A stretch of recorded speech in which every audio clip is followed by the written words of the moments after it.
Howdy folks, Nick Fast here, land agent with Keller Williams Land, coming at you with another land sales tip of the week. This week I'm in the garage messing around with my side-by-side, just making sure she's in tip-top shape. I'm going to take some clients out in the next few days and it's going to be cold, and so making sure that she's charged up, fueled up, the heater's working. We want to keep everybody safe and warm out there. And so I had a few moments, and I was thinking about for this week. This week's tip is really kind of an extension of the last one I gave, and the last one a few weeks ago was, when is the best time to buy? And my argument was right now. Now is the best time to buy. And that really revolved around because land prices just kind of steadily increase over time. But this week's tip is, don't pass up good looking for perfect. Don't pass up good properties waiting for the perfect property. And this really could apply to any kind of property you're buying, I suppose, but really what I have in mind are recreational properties. And the reason I say that is because I've been guilty of this, and I work with a lot of buyers who are currently guilty of this, where we're out looking for properties for them, and same as I think, like I said a couple weeks ago, they'll say, oh, I wish I would have bought 2 years ago, I wish I would have bought 5 years ago. And they're referring to price there because the prices have gone up. But the other reality is, a lot of them think, man, I wish I would have had something the last few years to hunt on, or to hike on, or to do my ATVing, or whatever it is they want to do to recreate. Maybe it's a lake property.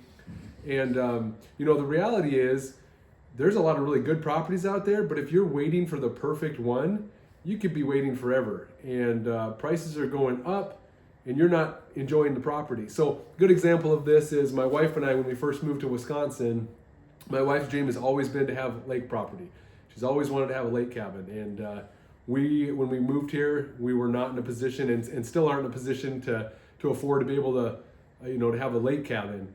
And so what we could have done is we could have waited, saved our money, and waited for that perfect property that had the cabin. But what we decided to do is we decided to go with just okay, or a good property, as we work our way towards that perfect, hopefully someday dream lake cabin. And what we did is we bought a lake lot that had, was full of woods. It was not the perfect property. It was not my wife's dream property, but we worked hard. We put a lot of sweat equity into it, a lot of blood, sweat, and tears, and we turned it into what I would say is a phenomenal property. And we're still looking for the perfect lake property. I'm looking every month. I'm always looking to see what's coming up. But here's the thing. We've owned this pretty good property for the last 4 years. And what has the value done? Well, it's just gone up, right? And we've had a really fun, good, almost great property that our family has enjoyed the last 4 years. And now we've got more buying power than we did, and we didn't have to wait while we were looking for the perfect one.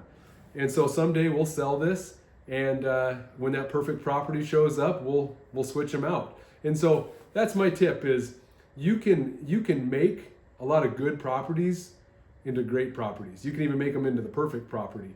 And so don't necessarily wait for that perfect dream property when it comes to recreational ground, because you might be waiting for years and years, and then you're not having any fun on it, and you're not making any money in equity in the meantime. So don't pass up good looking for perfect.